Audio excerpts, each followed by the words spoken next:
how an entitled principal abducted my niece since he thought she was skipping class. There's gonna be a few German words in here that I'm probably gonna butcher, so apologies for that. First, a little explanation. Here in Germany, we have Bundesländer, kind of like the states in the US, but way less independent. Since the school system is up to the BL, they often started their summer vacations at different times.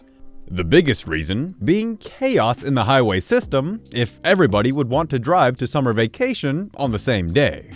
Also, this is not a recent story, but quite a few years ago. My niece is from Bavaria. I am from Baden-Württemberg. Her summer vacation started a whole week earlier than ours, and she came for a visit with my brother and her siblings.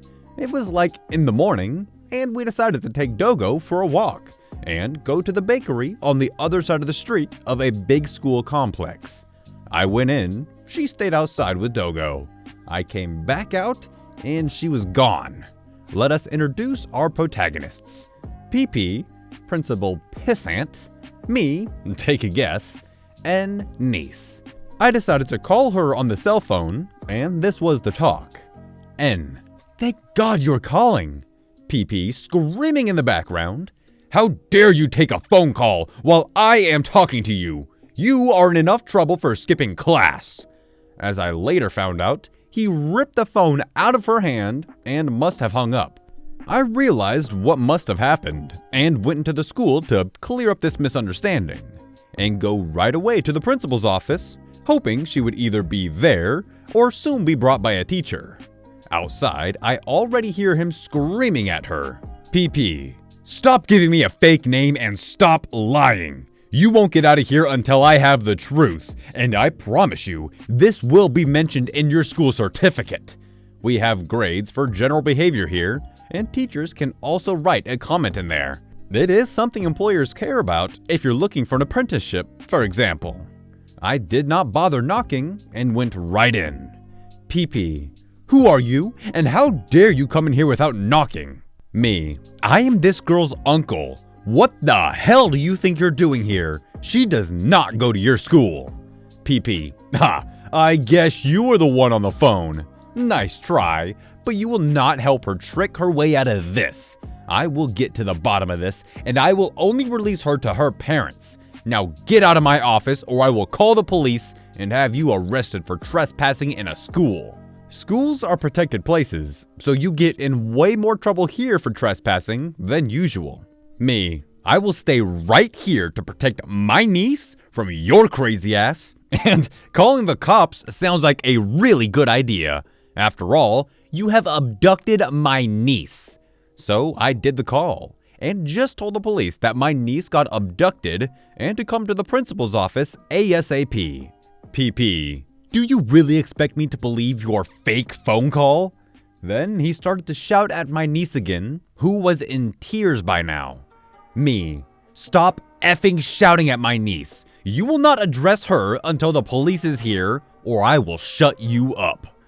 PP, is that it? I'm calling the police now to have you arrested and finally find out her real name. So he called the police, only to find out that I actually did call the police. Suddenly, he was not so sure anymore, and you could tell the cogs in his head were finally starting to turn. About 5 minutes later, the police finally arrived, and they asked us separately. Here is roughly what my niece told the cops. She was waiting outside the bakery when PP came onto her like a bat from hell. He screamed at her that he is finally fed up with people skipping school the last week before vacation starts, and will make an example out of her. Before she could get a word in edgewise, he grabbed her by the arm really hard enough she got a bad bruise for over a week, and that is what started to get him into real trouble. The cops also took her data and confirmed she is from Bavaria. They then asked us if we wanted to press charges, and I just said throw the book at him. PP heard the police saying press charges and suddenly realized he was in deep crap, so he came over. PP, hey, this is just a misunderstanding. You have to understand, I have to be strict with people skipping school. Me, if by strict, You mean assaulting a 12-year-old girl so badly she has a handprint from you on her arm that will create a huge rise, abducting her from my care, and wrongfully imprisoning her in your office while screaming at her and scaring the bejesus out of her? Then no, I do not have to understand that. PP, please, you are completely blowing this out of proportion. I could get suspended without pay over this and even lose my job. Me, good. Anyone who treats a scared 12-year-old girl like that should never again get to work with kids. In the end, he really did lose his job, and I am very glad he did. During the investigation, it turned out he was a sorry excuse for a teacher who belittled kids, who always took the teacher's side no matter how wrong they were, and even had slapped kids on several occasions.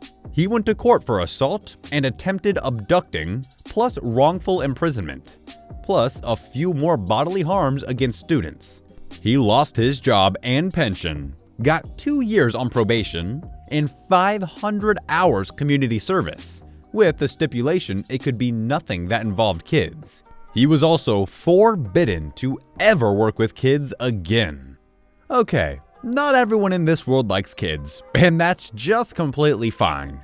But if you don't like kids, why on God's green earth would you start a career where you're in control of the next generation of the world? Is it some sick power play or something? Because if that's the case, they really need to take a look in the mirror because they're just creepy. I'm not a doctor, but I was an amateur gynecologist in high school. We owned a 24/7 business, and I often worked overnights. I was also the emergency on-call person. On nights I didn't work, sleep was worth more than gold. I had, and still have, the most effed up sleep patterns, and catch extra Z's whenever I can. I sleep very sound and deep. In fact, about the only thing that wakes me is my alarm and my phone ringing. This was a great skill to have when my kids were younger, as I often had to sleep when they were up and active. Cue my problem and temper. I would get calls from a doctor's answering service asking for the doctor. When the calls first started, I would tell them I wasn't the doctor. More than once, I got a return call almost immediately from the same person who told me that this is the doctor's home number. No it's not. This is my number. Okay, I'll page him. After the first couple months, I started telling the service to tell the people to take 730 aspirin and call back next year. They then knew I wasn't the doctor, and we'd have the annoying, "You called the wrong number again" talk. Now the more they called, the more outrageous my cures got. FYI, masturbation and self-intercourse cures most illnesses, as per me. After almost 3 years of this annoying crap, I got a true emergency call from them that the doctor had to call the effing ER because one of his patients came in suffering a heart attack. He was taking meds and other issues, and they needed to confer with him about the appointment he had with the patient the day before. I hung up and called the ER myself. I got the doctor that needed to talk to the real doctor on the phone and told him, 1, I am not the doctor and have had his answering service call me about 3 years. 2, I have told them numerous times, but they never fixed the problem. 3, this is the first life-threatening emergency they called with, and I thought the best way to handle it was to call him and let him see if the hospital knew how to really get in contact with their colleague. I told him I understood this was a matter of life and death, and I would not take any more of his time. I ended by giving him my number so he could compare it to the correct number to possibly check where the problem occurred. So it did not happen again. This all took less than a minute as I started the conversation with, "Please just listen." The doctor I was getting calls for was a PCP, primary care physician, a family doctor, not a cardiologist or brain surgeon.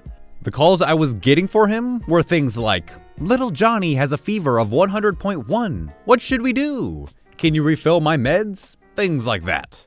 I know I struck a nerve with the ER doctor because I never got another call from the doctor's answering service again. I hope the guy that had a heart attack is okay, and I thank him for getting my situation fixed. I just like to imagine that there's some guy out there somewhere who's just smacking it 10 times a day whenever he gets the sniffles, because that's exactly what the doctor said will cure him of any disease. Alrighty guys, that's gonna wrap it up for today. I hope you enjoyed the stories. And if you did, and you're new around here, maybe consider subscribing. And if you really liked it, then maybe give it a thumbs up and a share. Anyways, I'll see you in the next one. Peace out.